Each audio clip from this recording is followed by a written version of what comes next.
Alright guys, so today we're doing something a little different here, but as you can see here, I got some parts here sent from a company. I'm sure you guys have seen it. They're all over Instagram and ads and stuff like that. But they're called Bevinsee here. So I went around and got some OEM parts together here, and I went and spent some time comparing them to the new Bevinsee products and comparing feel, the look of them, and all that type of stuff.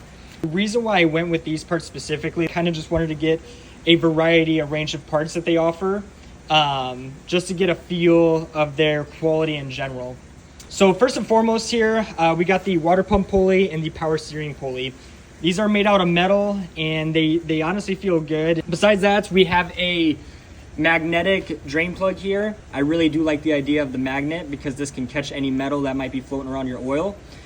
Besides that, this does feel extremely light, so you want to be careful. One thing I'm worried about is if this is a cheap metal, of it snapping off in the oil pan. So that's the biggest thing to watch out for when you're buying aftermarket pieces like this, one that they provided.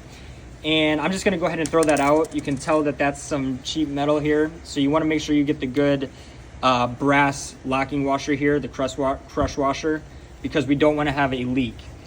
Going off the OEM rubber, they definitely are a lot more solid, so there shouldn't be as much movement or anything like that. The thing I'm worried about is the potential squeaking. We're gonna go ahead and lube them up with just some petroleum here. Lastly here, guys, we have front sway bar bushings to complete our rear sway bar bushing set.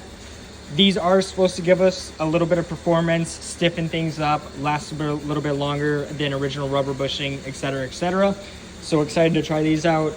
And we also got this item here. This is the F connector from the air intake boots to the breather hoses from the pressure regulator and fuel pump. This is more of a gadget item.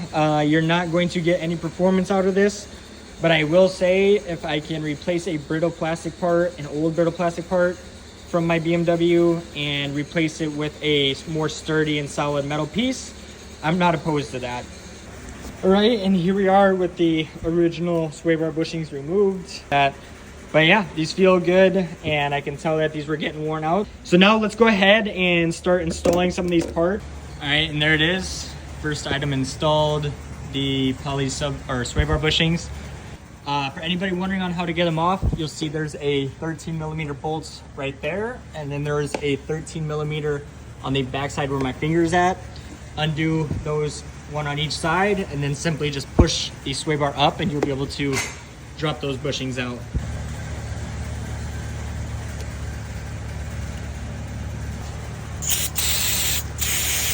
Metal pulleys here. So just to give it a little rundown, all you got to do is remove the serpentine belt, and from there the power steering pulley is going to be 3 13mm bolts, while the power steering pump is going to be 4 10mm bolts. Now let's go ahead and throw these on the car and see how they look. All right, and just like that, the pulleys are on. We have the power steering there down at the bottom and the water pump right there.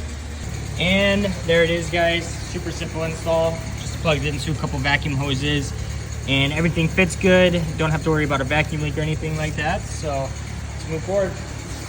Alrighty, and there they are. Everything went in smooth. I will say fitment is a little tight, so getting them in there onto the sway bar initially and then up into the bracket might be a little difficult, but they do fit. Everything feels good.